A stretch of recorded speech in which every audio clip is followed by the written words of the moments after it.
So in today's episode, we had the gentleman from Instrmnt in. Big fan of Instrmnt, love their products, have been following them for quite a while. But it's really interesting to get an inside, be a fly in the wall to see how it is that having a product like that is, because I think from the outside, it's difficult to get a sense of how you would do something like that. Yeah, I mean, like you said, you and me have both been following them for forever, since they started, and the journey has always been a little bit one of intrigue because of the way they present themselves and they carry themselves in such a way that you wouldn't be able to gauge from the outside just how that all works. It was a really good, really insightful podcast, I think. Yeah, really friendly and approachable guys as well. Yeah, absolutely. They both kind of opened up, and I thoroughly enjoyed that. I found this podcast to be one of the ones that I'll remember from like me personally being extremely engaged in what they were saying, because I felt that they were very good at telling the story and answering the questions and being a part of that conversation. I think there was a lot of real insight to be gleaned from what they were saying, and also a lot of really interesting stories about their journey so far. Definitely. I hope everyone enjoys it as much as we did. So thanks for coming on. I think the best place to start, like with all these things, is if you guys don't mind introducing yourselves. A little bit of an explanation. Sure. I'm Pete Sunderland, one of the directors of Instrmnt. And I'm Ross Baynham, co-director. We both work as creative directors. Basically the premise behind Instrmnt is we're kind of a almost multidisciplinary studio.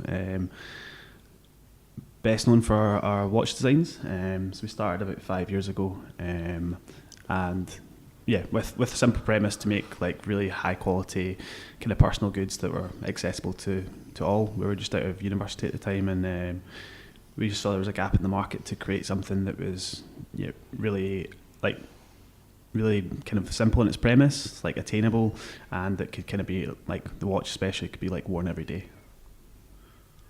So did you start out with the intention of a watch, or did you start out with the intention of a design studio? So the intention initially was to take kind of, we wanted to be a design studio, but okay. the initial idea was to take kind of tried and tested technology, whether that be like a watch movement or a pen cartridge or stuff that's got a track record and that we could rely on, and then basically design around that. We didn't have the greatest technical knowledge. We were very much designers, not engineers, kind of.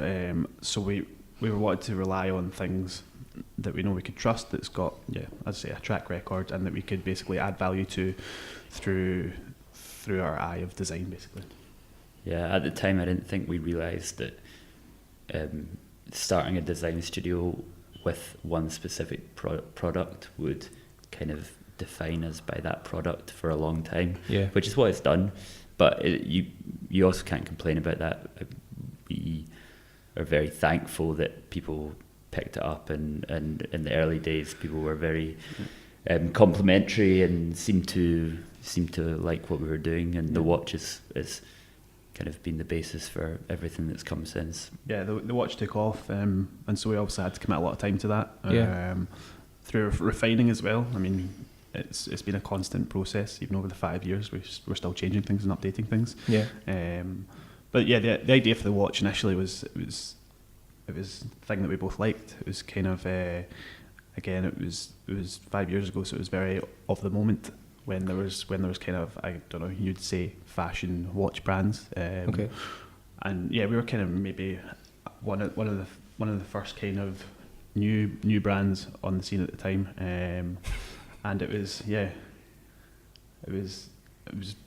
we're on the crest of a wave, so it was a good time to get involved. I noticed a little smile there from you, Ross, and the new brands at the moment. What was? No, I was actually just laughing at him keep on saying kind of. That's what you're doing. No, but there. I mean, it was actually quite funny at the time, because we were lucky that we got in just ahead of. There was definitely many minimal watch brands out when we released our watch, but we got in just ahead of this massive wave. I mean, at the time we were watching a watch brand introduce itself on Instagram every week. Now it's like 3 a day or something. Yeah, I know. And it's got to the point where there's just this oversaturation of young minimal watch brands. And luckily over that time period, it's almost set the professionals from the people that are just trying to make a quick buck or aren't serious about it. And a lot of those brands have appeared and disappeared, whereas there's a core group now, and not just making watches, but a core group in the design community doing quality industrial design that have managed to sustain their business. Yeah, I think it was actually a bit easier back then as well, because it was Instagram algorithms and all that kind of thing that were changing, and we're quite lucky now that we've built up a following that I don't think, I mean, it's going to be a lot harder to do now. Yeah, we don't worry, and that's so important. We don't worry about like Instagram numbers. They've just kind of come naturally. But we were lucky at the time that it did work out, that we kind of built a following quickly, and there's no doubt about it that our online following is what has helped sustain the business over a long period of time. With starting out with a product, like you said, starting out with a product that's kind of defined your studio a little bit. Obviously, that doesn't mean that that's the only thing you can do, but you are very well known for your watches. I think the first thing that pops into my head is, if I had like all these things, if I had a product that was as successful as your watch is and as nice as your watch is, I think I would always be like, I want, like, how would you not want that just to be constant, you know, like but I understand at the same time, if you came into it with the idea of having a product studio and that's not the only thing you want to do, that must be quite challenging. So it must be quite a challenging thing to talk about with people, because you've obviously got you've got a great, really successful product, but at the same time you don't want to be limited by that single product. I mean, it's quite interesting, especially when you say, it's like we say our design studio, we sit in between that kind of weird space between like design studio and brand as well. So it's kind of a hard thing to define, and we always kind of struggle with how we define that. With the watches, I mean, first and foremost, we're creative, so it's been even changing up the packaging. It's so nice to see like a refresh after, like, you're looking at the same stuff literally every single day for 5 years. Yeah. And even if there's variants or upgrades on that, then I mean, it's still predominantly the same thing. So it's more of on a creative side, we just want to keep kind of introducing new things and actually be creative rather than just going through the motions, if that makes sense. So you'd come out of, so you said that you'd come out of university. Is it graphic design that you'd studied, or was it product design, or was it? So there's both. So I studied product design and Ross studied graphics. We ended up like meeting in a shared studio, and just found that we had a lot of common interests. It just went from there. Yeah, there was a lot of crossover in what we were doing at university. Pete had quite a kind of graphical style, and I was really interested in product design as well, so there was a kind of a natural crossover there. And was it since you had looked at watches, did you have a very clear idea about what that was going to look like when you started out, or was it something that kind of developed over time? I mean, I think I always kind of look at our products, and then it's almost like the archetypal product. You know what I mean? You're not trying to over design it. It's something that's very visually understandable, and it is about kind of tweaking those details to get it how you want it. I mean, it's the thing that we've always said about Instrmnt is like, it's functionality, but it's not like making everything black. So it's just, you know, there was like a time period of when minimal design was making everything one color or stripping everything back completely, where it's important for us to kind of keep the elements in that are important, and maybe strip back a few things, but it still has to be ultimately a usable product. Yeah, we have a very different idea of what minimalism is compared to what the fashionable minimalism that kind of grew up in the last 5 years has become. Yeah, minimalism for us just means function at its heart, but minimalism became a design style. Yeah, very much an Instagram kind of. Yeah, like flat lays and it was making things less usable, which really irritates us. You'll see quite a lot of, I guess, these new watch companies say, oh, it's minimal design. It's like you've got like Roman numerals on it and stuff. I mean, maybe it is minimal, but it's like, I don't know. it's total different slant on it, if you like. But yeah. Is there a definition of minimalism that you think? Well, you said functionality at its core. So how does that translate to other things that you've produced? I know that you've recently launched an umbrella. Yeah. That's correct. So when looking at your other products now as well, how would you say you're carrying forward that kind of design ethos? I think we actually have managed to be better minimalists in the other products that we've built, in terms of seeing minimalism as pushing function to the fore. Mm-hmm. Everything we do, we always think about the product not specifically having a second function, but having function running through it. For example, the daybed we made, we wanted to make sure that the user had different options for that. It's an expensive, important piece of furniture in your house. Yeah. So we made a magazine rack that could flip over and become a table, or it could be removed, so you could put the pillow down and turn it into a bed. And then with the umbrella, again, we used materials that we thought would be useful to the user, things that hadn't been used on that product before. And yeah, with the certainly with the umbrella, it's like you can't really strip that much more away from an umbrella. So it's about being restrained in our colour palettes and the materials, and kind of having that reflect the other products we've done. We basically have got a sewn-on handle for it, so it's kind of highlighting the usable areas and stuff. And then the differentiator comes in the tip cup, which would usually slide up and down screws. So it's basically kind of adding a bit more technicality to the product as well. So the minimum on that comes from restrained colour palette and not going all out. And it's quite hard now, 5 years on, not to kind of throw loads of stuff at it as well now. It's like we're quite nailed down in the colour palette that we use now and the materials that we use, but I mean it's still quite nice to think or to want to go daft sometimes. But yeah, I think the umbrella is a good example of how we see minimalism as functional, because we've created this screw tip cup which adds an element of functionality to it, but it is quite technical. It's not the simplest way of doing it, but we do feel it's the best for the customer.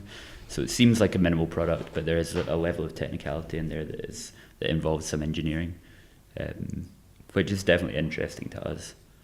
I feel like I know that you said you've done a daybed, and you've worked collaboratively and produced a bicycle, and you've done a lot of other products outside of just the watch and the umbrella. But I feel like watching you guys, you've had a real push with the watch and the umbrella. Like they were kind of signature products for yourself. Is there a reason why you chose those over, say, other products that you'd worked on or looked at?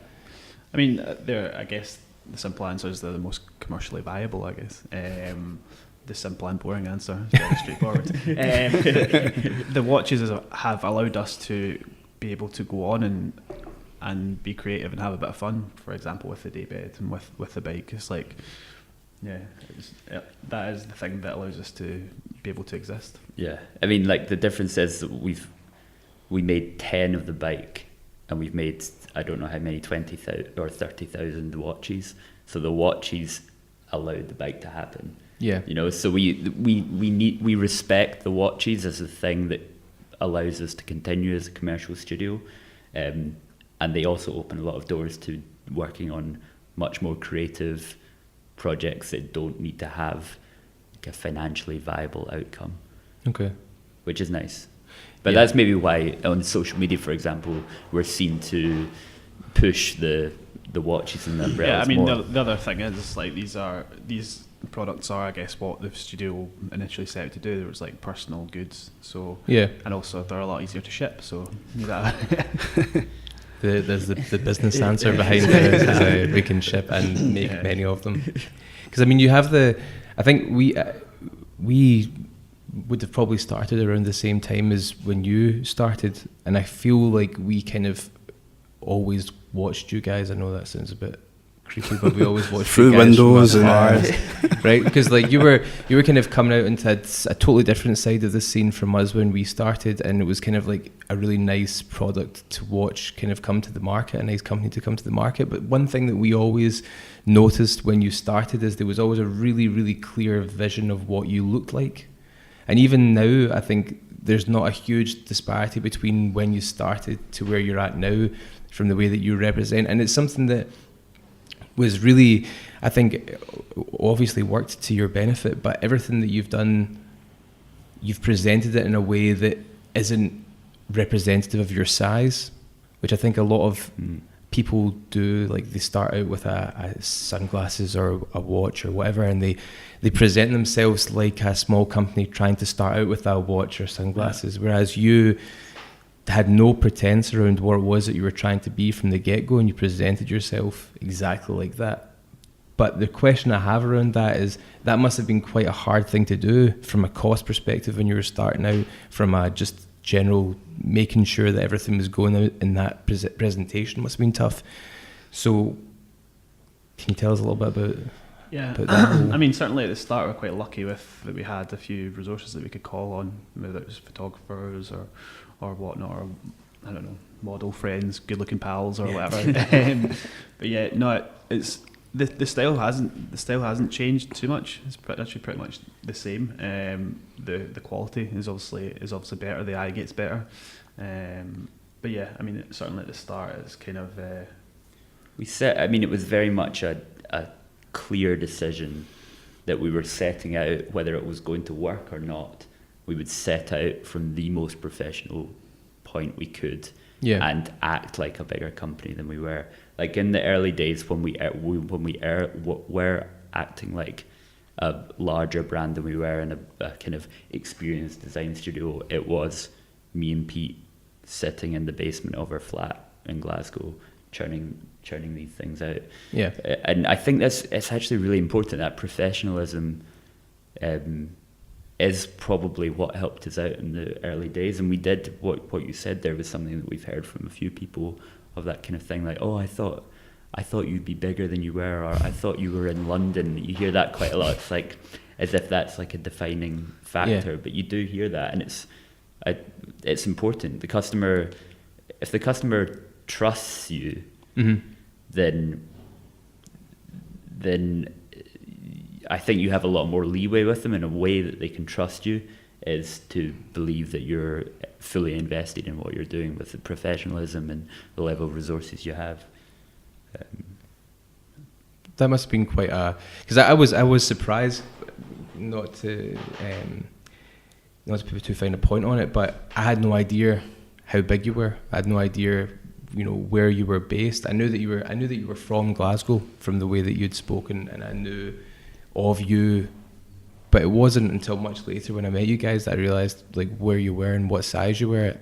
But it really didn't matter, because I didn't change the perception on it at all. It was still very much, you just had a very clear vision of it. And I think you see so many companies that are starting out who don't put that sort of investment into their appearance. Yeah. Well, I mean, it's just almost like the rise of not the rise, but like being online is a fantastic thing. We say we're from Glasgow, but we don't have to be from Glasgow, but no. I'm very proud of it. But it's that kind of thing where people are spending money with you ultimately, so they have to be able to trust what you're doing, and also we want it to be an enjoyable experience, and we want to look like we would buy from us. So you just need to do what you would like want to be buying from or something. It's a massive part of. It's almost one of our creative briefs is building the company to be attractive to customers. We talk about that quite often because we're asked about our backgrounds. Like, I'm a graphic designer, Pete's a product designer, and people say, "Oh, is that how it's split?" But the reality is, the products are linked intrinsically to our visual language of our company. And the visual language is often based around what those products are and how their packaging works and all these different things. Especially with the watch. I mean, that's one.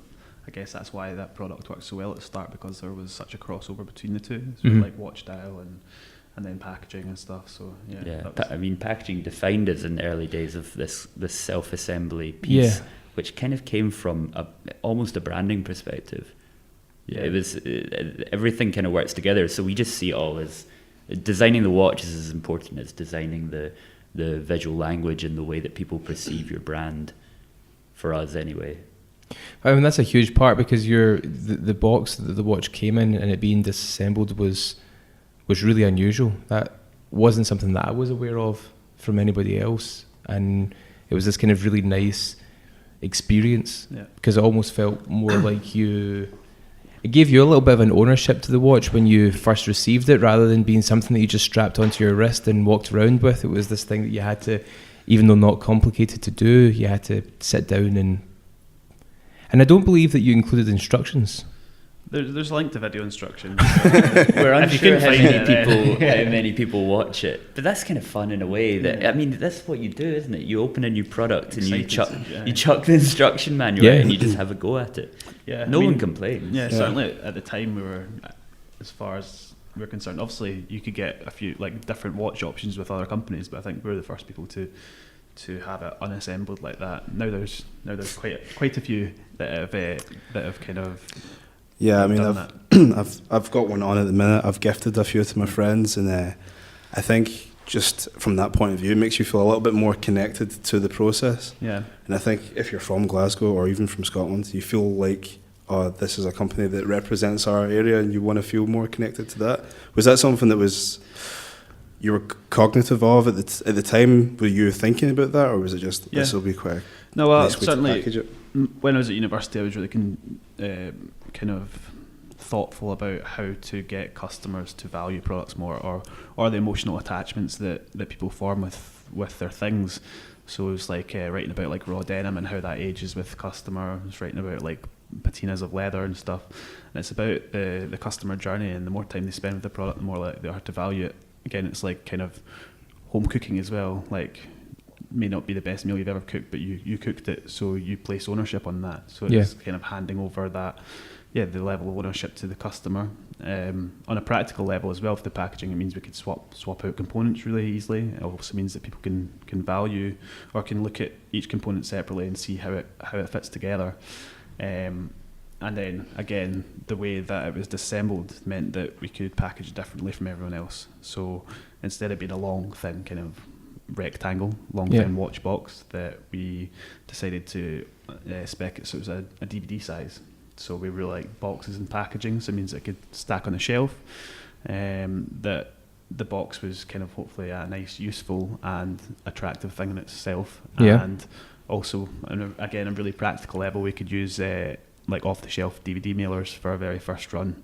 So it was a really economical way to do it, but that kind of ties in with what we're about as well.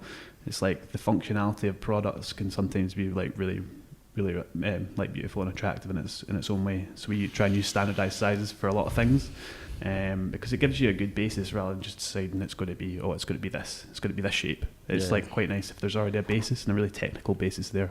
For us, there's nothing more interesting than that kind of like world standardized functional components for things. Like, for example, every shower head you buy, will screw onto the pipe for your shower and things like that. It's like, this is so clever that somewhere someone has decided that there should be a base level of technical dimensions that work for everyone worldwide. And things like that, we thought, well, if we're going to make it a small rectangle, why don't we make it the exact size of a DVD case? Because packaging is made for this size that is absolutely universal. Yeah. And when we were producing a lot in the first run as well, if you weren't at home, it could go straight through your letterbox.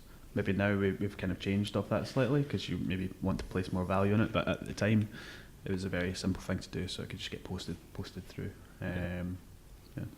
It's interesting. I think one of the things when you guys were coming on, I was kind of curious of a number of different things, and it was like the intentional and the unintentional, because there was so many things that I understand people do because out of necessity, and I think like the idea of something being fit inside of a DVD case instead of a DVD packaging for posting is quite clever, and intentional or unintentional for the size of the packaging. But there was, one of the things that I thought was most interesting about your watch and the way that it came disassembled was that with so many fashion watches, and I don't think that your watch is a fashion watch, that's not what I would personally categorize as it, because I think it's something that you would buy with the intent to keep for a period of time. But the fact that it came without the straps attached was interesting for me personally, because it almost reminded you that you could change the straps.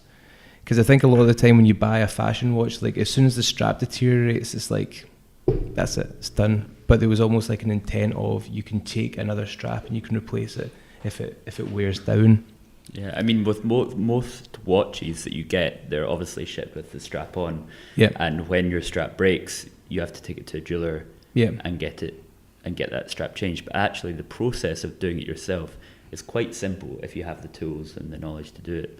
So we provide the tools and the knowledge, and exactly as you say, it doesn't encourage the customer to maybe purchase another strap, but it does mean that if they want to, they know how to do it and they can do it themselves. But it's not that it puts less importance on the strap, but it puts more importance on the watch itself, on the centerpiece. Because like whenever I've looked at purchasing a watch from yourselves, I've thought to myself, not so much about the style of the strap, but more about the style of the face. Whereas in general terms, when you go into a store that sells watches, you're looking at the full piece. You don't ever consider yourself.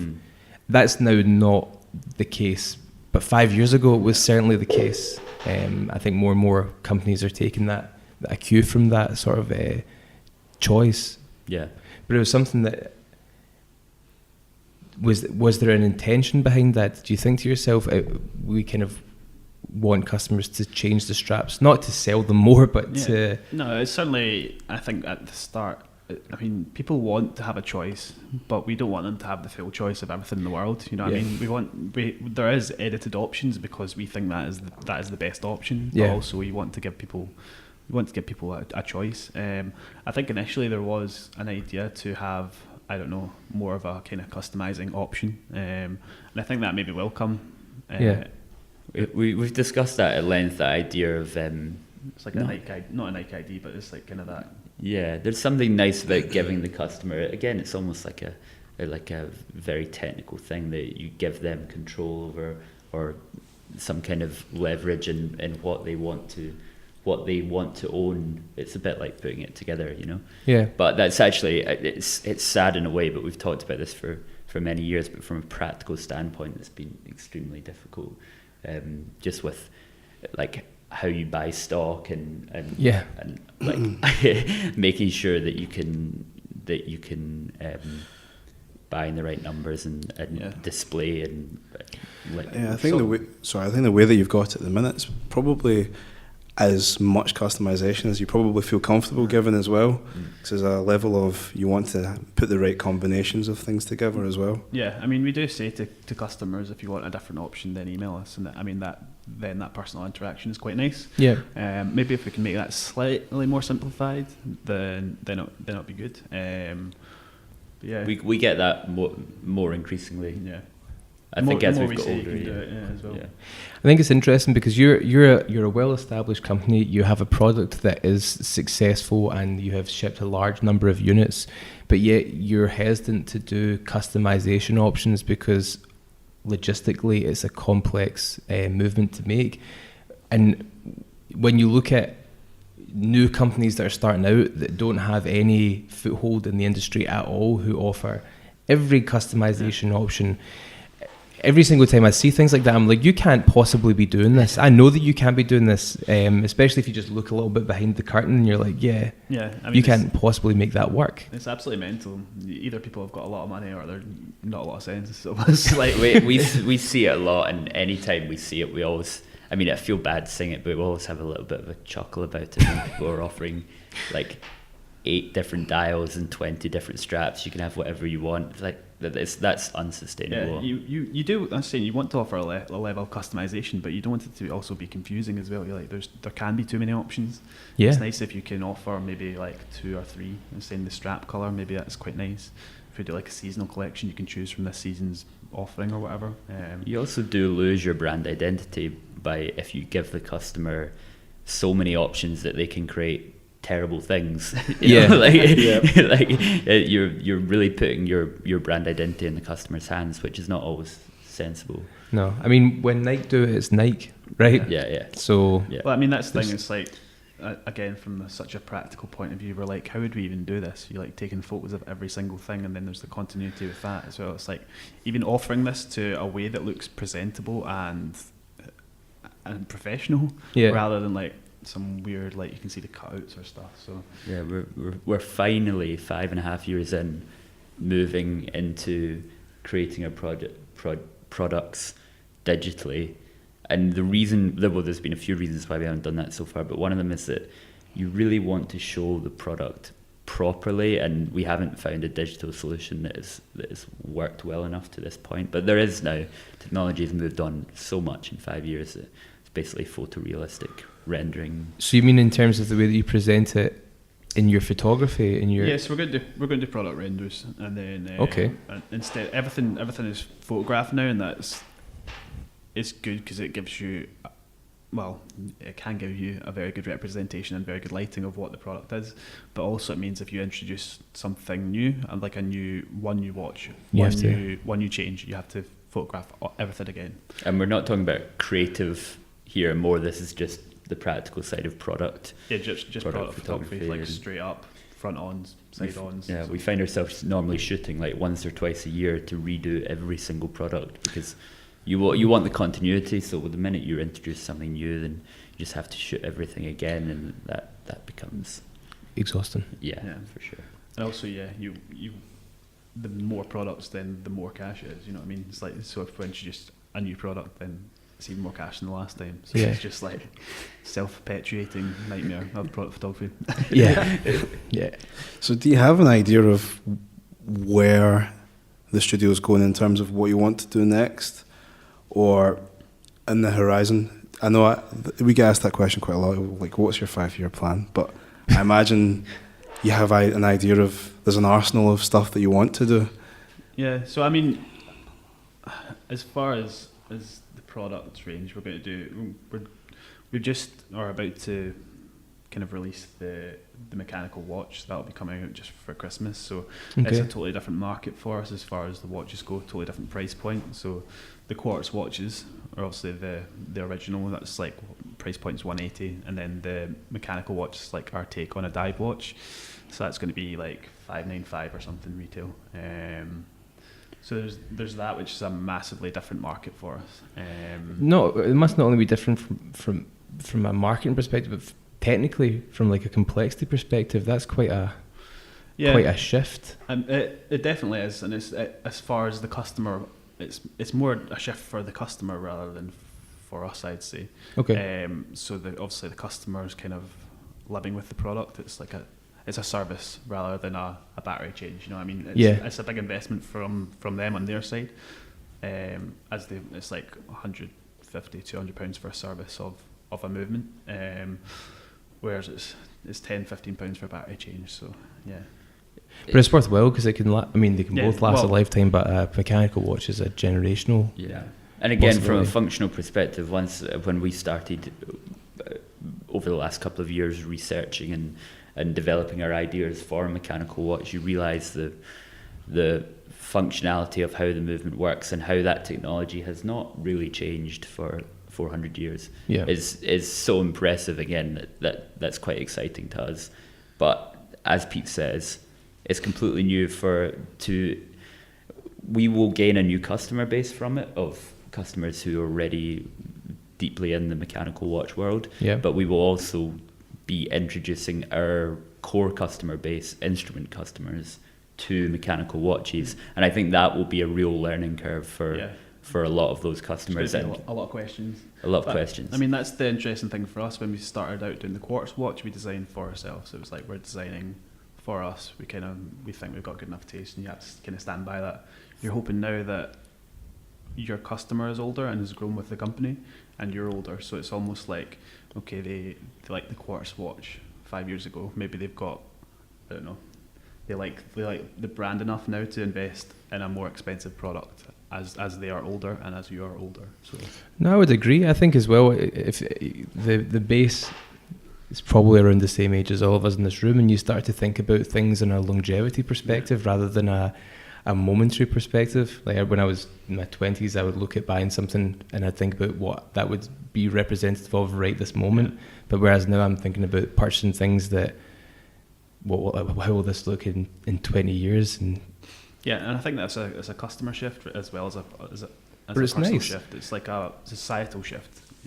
But you're very much inviting somebody's very much inviting your company into their life for a long time, which is like, it's a big purchasing decision, but it's also a far more personal purchasing decision, I think, like, because it's not something that somebody invests that amount of money for without thinking about it. You know, they will pause. I mean, that's one of the most interesting things I think about owning a brand and having a customer facing thing. It's like the importance that people place on money and on value, and people would be like, that quartz watch, somebody would be like, it's no money at all. Somebody would be like, that's so much money to spend on the watch. And it's like, I think just from a personal point of view, I find that really interesting, that it just shows. I mean, it's quite good because it shows the kind of size of the customer base. It's like, it's good that we appeal to people at different ends of the spectrum, but I mean, that's not even an economical thing. Some people are just like, I don't know, quite stingy with their money. Some people are quite flush with their money. It's such an interesting so thing to see. I've got a pitch for you. So in 50 years time, right, you do an Instrmnt walking stick. I will buy 100 of those. Pete, I don't know if we should give away big ideas, but Pete's got some ideas for elderly people's goods. It's not even elderly. You know those like shopping trolleys that like the grandma takes. You know? Please, I want to. Please, we were talking because about I was that, actually in next door in TJ Hughes looking at them because I want one. But I think you can make that. They're great, like big in Japan and stuff, like fashion. You can make it big. I don't actually think you need to do much to them. No, that's it. You just need to give it a nicer material. A nicer material, not have it got flowers on it or like it look like it's designed for somebody plus 70. Anodized gunmetal, some tan leather. I think you can make it super premium. You absolutely could, and I would absolutely buy £300. I would no, because seriously, like that, I'm so tired of driving to the shops. But they're at the very same time, useful, very functional. Yeah, and I hate buying plastic bags, and I just need a backpack's never got enough space in it. So that's like the perfect. I mean, you see a lot of students go with like airliner, like carry-on bags to the supermarket. I've seen that quite regularly. Yeah, which it makes sense. But if you gave us a cool Instrmnt brand, well, watch this space. 2020 is. And they're also quite good because they can fold down as well, so you can send them out. But to answer your original question, I feel like Instrmnt as a brand is maturing as we mature. We started it in our early 20s. We're now moving into our 30s, and I think the product offering, we've always thought it's been refined, but I think we'll refine it further too. And it's always going to just follow our tastes. We're not sure where our tastes will go, but the products will really follow what we are personally into. There has been, and we sometimes, it may have sounded earlier like we were being negative about watches, but we are more confident now in the idea that people do sometimes define us as a watch company, and we are reacting to that. We're spending more time and effort on making more watches, and that's fun. It's nice to be looking at completely new designs for watches when we've been looking at a similar product for 5 years. So I think over the next couple of years there will be a few more watches. Certainly this year we're again refining the umbrella. It's always, I mean, a lot of the time we're spending is refining a product rather than developing a new product, which is it's difficult because we just want the product to be as good as it can, but maybe we should be developing new products. So we're getting better as well after 5 years at planning our year and designing for when things should come out, rather than like samples need to come out now and we need to have it out now. Although we did release an umbrella in early July, but apart from that, after that we're much better now. So we're going to do hopefully a folding umbrella as well. So folding, like like not a telescope. Oh, like okay. So we'll have that, and then as Ross says, there's a couple of new watch designs. The watches will be split like there'll be a quartz, I guess, family and a mechanical family going forward. So yeah, I'd say in the future, hopefully just have a stronger product base, more options, and be we always said we wanted to be like Braun for, I guess, the modern day, where they had like a good range of products, but not necessarily pigeonholed into watch or whatever. It's unusual because there's really no modern Brown style company that is confident in making a range of products across the kind of lifestyle industries. Yeah. I mean, that's the thing. It's a good thing and it's a difficult thing, but with each new product category, you spend about 8 months learning what the product is. So it's a long game. It's difficult and it's also interesting, but. Yeah, we almost become like consultants in the, like when we decide to make an umbrella, we have no professional background in umbrella making, so we just immerse ourselves for 8 months, 12 months in the history of the product, how it's made, who does it well, who does it badly, and you learn so much in that process, and you almost try and become an expert in that time. But there's very few. I think that maybe I'm totally wrong because maybe I don't know enough about it, but from my simple observations of life, there's very few companies that exist on one product alone, and those companies that do exist on one product alone go through major peaks and troughs around the success and failure of that product, but dependent, because it becomes very much, even if it's a long-lasting product, there's still a fashion-related element to it of whether or not people want to buy it. I mean, I always hate using them as an example because it's just such an obvious example, but Apple are very much a phone company now. Like, you look at their product range and it's the iPhone is the standout, but even that stagnates. Like, people become less interested in it, and their ability to change it minimizes depending on the technology and the desire for these things. So, but when you look back at older companies, they have to have a wider product range, and I think that's a kind of an admirable concept, because even we can't be based on one product type. We can't just be like, this is all we're going to do. I think that'd be a nice idea, but that's just not the way the world works. I mean, the thing is, for us, it's about trusting our taste and trusting our we trusting your gut. Really, it's like we don't do customer research or product research. Well, we do product research. We don't do customer research. Don't do any forecasting or anything. So it's very much like, let's make this thing. We'll make it in a smaller run usually, and see if there's appetite for it. And then if there is, then we go from there. But it's about, because we're a small studio, so it's about being agile enough to kind of move quickly, and then trusting your gut, and then making hopefully nice things. Yeah, I think we do come under. It's been refreshing with the other products we made, clocks, umbrellas, bikes, etc., to be able to be very controlled. Like, we just do what we want to do. But with the watches, we've definitely come under a level of pressure from being partly in the fashion industry. We sell into lots of menswear stores, and we do fashion shows we don't do fashion shows, but we show during Paris and New York Fashion Week, and we're in that very closed bubble of men's fashion, and we come under pressure that twice a year you need to produce something new, which we have now realized that we can never do. But that did create for a while the kind of idea that you were making some new colorways or working on new designs when you didn't actually want to, just because there was an attitude that you needed newness, as everyone calls it. It's a difficult thing to sit in between, I guess, horology or watchmaking, which is very old, very slow, and then fashion, which is like rapid, absolutely rapid. So it's about finding your own pace for us, and kind of, being restrained enough not to constantly churn out new stuff, but have a controlled approach to it, and maybe it's one new thing a year. So you learn that through experience, because obviously the success of, being in these places is an achievement in and of itself.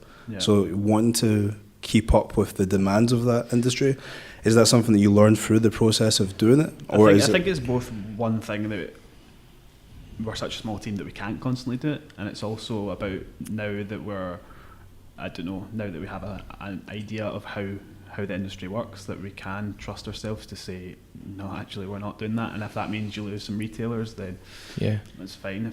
We hope people buy into the product, not buy into the brand, not just buy into the colour of a product. Yeah. Did you sorry no, go ahead, because that's probably a better question than that I've got lined up. No, all I was going to say is that I think that like slowly over 5 years of meeting retailers and meeting the same faces, the same buyers, you can convince them that they don't need to come to you every season twice a year and get something new, that if they can be patient, then you will bring out something that they can sell and make money on. It just might take a little bit longer than the clothing labels. And we're at that point now where most of our good stores are fully accepting of a slightly slower pace. I don't want to sound like when for people listening, like all I've done is just massage your backs and tell you how great you are, because not enough. Sometimes that sounds that can sound a little bit terrible. But whenever I have a massive dislike of these sort of anecdotal business references that people always talk about. Like whenever you go along to any sort of like startup or new business event, it's always the same things that you hear. Like it's the same things that people repeat over and over again about how to have a business and what to do. And I hate it because it's not necessarily ever representative. And the things that people say, that people don't do them. But I feel like you guys are one of the rare examples of people who have very much stuck to your guns. I don't know whether or not you have. Like from the inside, you might think, no, our guns have been there. We all over the place. They're long gone. Shooting fire from the hip. It feels to me very much like you've stuck to your guns in terms of what it is that you say that you do. Because I think in most instances, most people under your circumstances would have launched a watch and then become a fashion brand. You know, like you would start to say we're a fashion brand, you would start to go to everything fashion related, try and keep up with the industry, change your discipline, try and become fashion designers. But you've very much stuck to no, we're a product design studio and we have a watch. Even though that watch is hugely popular, that's just a part of what we do. But that must be really, really hard to do. And I think one thing I'd be interested to hear about is for when people are going out and they're doing a product, but they don't necessarily want that to be the only thing they do. Do you think that that's a good way of approaching it? It's just like know where it is that you want to be and then stick to that, and if you die on that sword, then that's all right. Or do you think it should be focus on that one thing and then just see how it goes? I think it depends on the person. Like if you're so passionate about one thing and then you're going to do it and you stick by it, then maybe that's if you want to become a specialist in that field, maybe that's the best success you can have, rather than trying to appeal. I mean, the good thing about having multiple product ranges is that you could have multiple customers, or you can appeal to a broader range. I don't think we have that much of a problem with having grown up through and going through the highs and lows of running your own business. We would never have disrespect for someone who just wanted to sell out and walk away and be comfortable and not be sticking by their original morals. But I think we have. I mean, there was definitely a point, maybe like a year and a half in, when we were like kind of overawed by, there was a little bit of hype around it, and it seemed like it was really exploding. And we got offered to work with like two massive kind of like, one a big online store and one like a big kind of slightly cool high street store, and we said no to them both. And I think that was the point where we both kind of knew in our heads that we were in this for the longer run, and that we weren't just going to sell out on the idea and become, as you say, like a fashion brand that you could get everywhere, like reduce the price a bit, reduce the quality a bit, and just make a ton of money and walk away. We kind of knew that we had to, at that point, we had to stick by our original kind of like concepts and morals behind what the product is. I don't think it's changed at all. I don't think there's a right way or a wrong way to do it though. I mean, if you did, like I don't have any problem with making money, if that makes any sense. You know, it's like even if you did sell out, you would probably start something with you have more money to make it a nicer and a more premium thing, perhaps. Yeah. So we always like everyone slags off the watch brand Daniel Wellington, and for the record, we do think, I don't know what we say, but we do think they're like, it's a it's a terrible product. It's not well made. It's for the price that they charge, it's very low quality. But I mean, they've created a whole new industry within the watch world, and the guys walked away with a £600 million business. So you can't. That's fine. If that's why they wanted to do it, that's fine. We just have different ideas. I think it's funny you say that. I think they look like really nice watches from afar. And I had no idea, like, I'm not in this business, I'm not in the watch business, but I was looking for a watch and I was in Venice, and I was in this like super plush mall that was built in Venice recently. It was like they refurbed the building. It's just all the top designer brands in the world, and then there on the second floor was this watch cabinet with their watches. And I had no idea who this brand was. But when you look at it, aesthetically they're quite attractive looking watches. And then I asked the lady if I could see one, and as soon as she gave it to me, you could feel it. Right. You could feel what the quality of that watch was, and then looking at the price, it didn't even match, because there's a lot of shit out there. There's a lot of like brands that have just got a label, and the shoes. Why the hell did I say shoes? I think I'm thinking about Yeezys. I'm thinking about shoes. I feel so basic. I don't even know this brand that we're talking about. The Daniel. You'll have seen it. It's like a D and then a W, and it's like a kind of classic circular face watch. It's numerals, isn't it? Roman numerals that they use in their faces. But anyway, it's not you can feel it. Even the price in comparison to other watches in a similar price point is just a mile off. And it's a shame, because that's, for me, it's the same thing that comes back to what you were saying earlier on, is that people's value for their money. Like the quality of product that you can buy, I don't like that. I don't like when people get charged a lot of money for something that's not a good quality. Yeah. It bothers me. Yeah, because we believe very strongly in the idea of value being more important than price. I'm willing to pay any amount of money if you're getting the correct value for something. Yeah. You know, like £180, as Pete said earlier, to some people that's not very much money, and to some people that's a very large amount of money. Yeah. But we are confident that even if that's a lot of money for you and you need to save up for it, we're giving you a product that has value to it up to that level. So I suppose that's the difference, and we never say that we make products that are cheap, but we do say that we'll give you value for the amount of money that you pay. I think that's important. Yeah. And I think using Braun as an example, like, you know that they're not a cheap company to buy from, but you know that what you're buying is something that will last. And I think the problem with Braun, actually, I think, is that you see a lot of Braun's older designs around because they're still there. Yeah.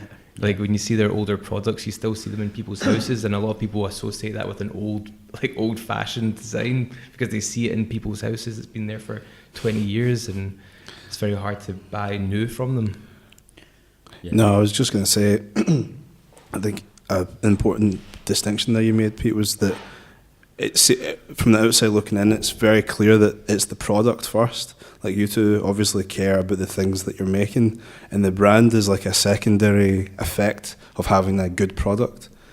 And I think a lot of people are, if they're just starting out and maybe they have a product idea, they think that the brand is more important than the product, or somehow that if the brand was right, that the product would be better. But you've obviously got that in other order, which I think is the way to do it. I think we place almost equal importance on both, I'd say.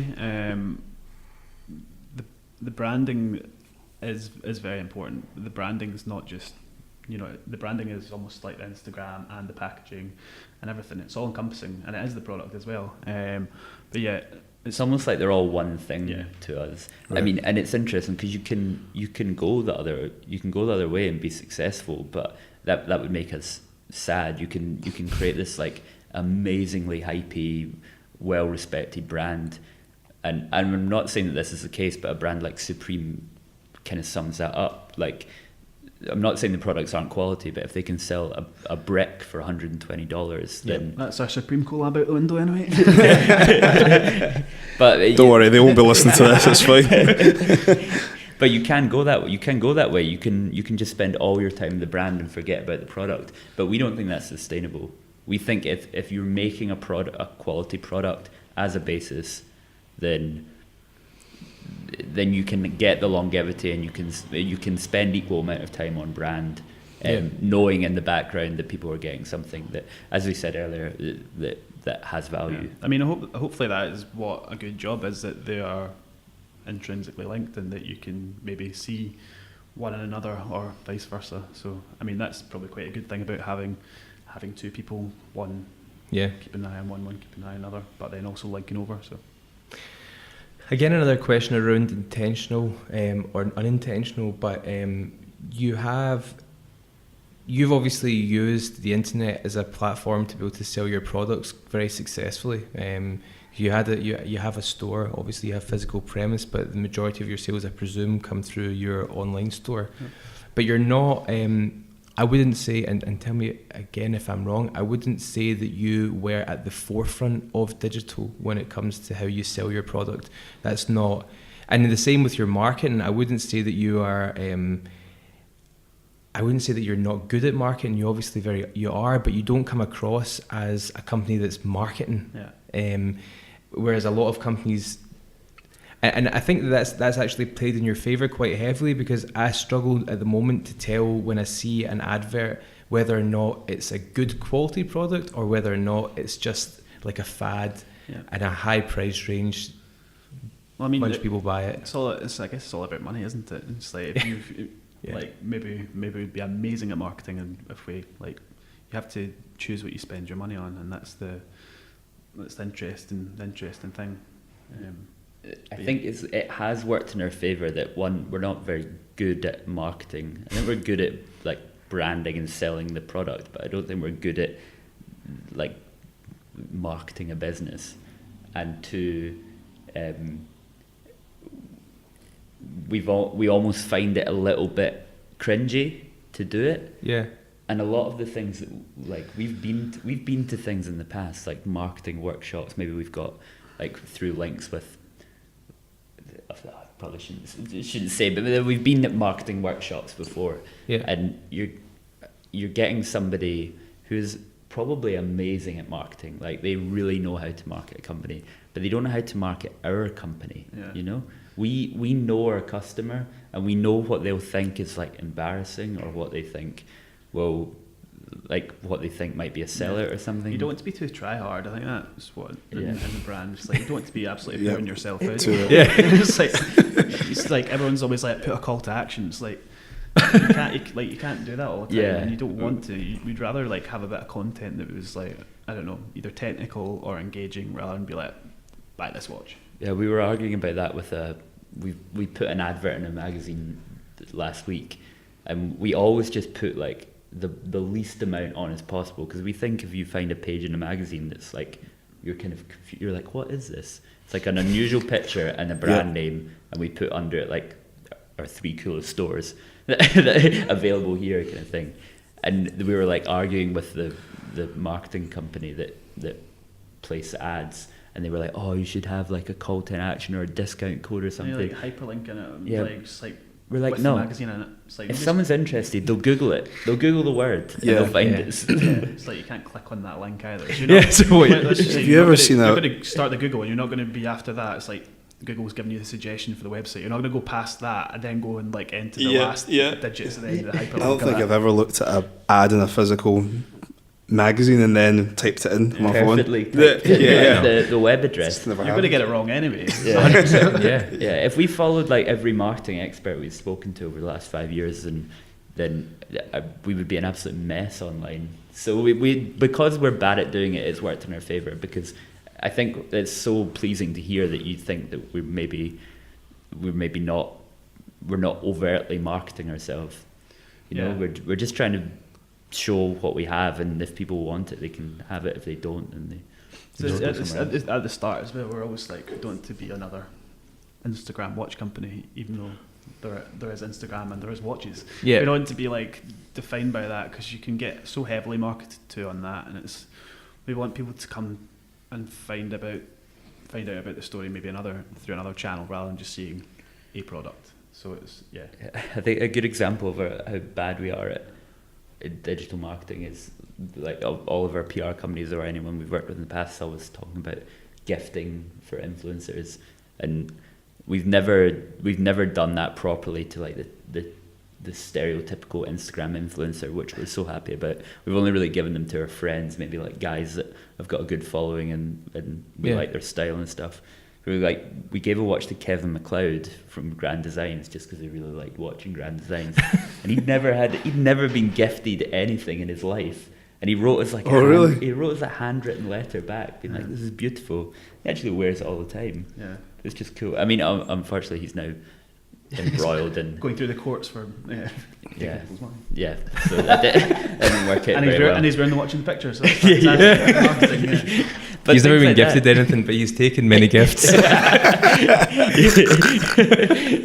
Yeah, so I mean that totally backfired. No, it didn't backfire, but it's just like stuff like that is like so silly, and our PR company are like, really, do you want to do that? But at the same time, it's like it's someone that you think is like completely off piste. Yeah, for us as well, it's like when we did like a little bit of gifting, it was just to people in certain industries that we really respected. So there was like Jason Atherton and stuff, and then there was a few other different like creatives, and it wasn't to be seen in a tabloid spread. It was like if they wear that and then their friends ask about it, then that is the kind of gifting that we want, and that's a spread. It's like they're cool. We want them wearing our watch. They're cool people. Yeah, that's it. It's like So it was with a note. It was like we don't really care if you post about this on Instagram. If you want to wear it, then like wear it. Cool. If not, then it's absolutely sound. Like do what you want with it. Well, I think it's important that when you're sincere, that you come across sincere in your talking online or whatever you're doing, because I think people have got a really low tolerance for like marketing and bullshit, so it comes across cringy if it doesn't fit in line with the way that you present yourself elsewhere. I mean, that is another thing we find really hard, is like, while I kind of really don't like doing social media, Ross does it pretty much all of it. It's like it would be lovely to find somebody else to do either content creation or whatever, but even trying to get other people to understand what is right and what is not right, it's so difficult.